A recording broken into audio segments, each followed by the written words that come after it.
నా క్యాండిడేట్ లేదు నథింగ్ ఇక మీరు ఒకటే చెప్తున్నాం డిఎస్పీ గారు నా క్యాండిడేట్ గల్లెట్ల పట్టింది సీఎం రమ్మని చెప్పండి నాకు నో నథింగ్ సీఎం రమ్మని చెప్పండి నేను ఇంకా జరగా పోలింగ్ ఆపేస్తున్నా నేను పోలింగ్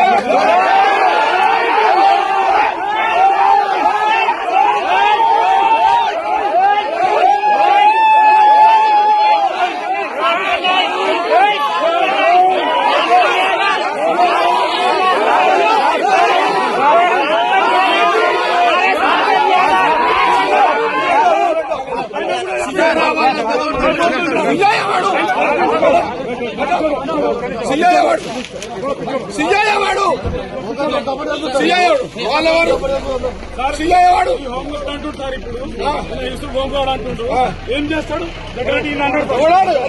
హోంగార్డ్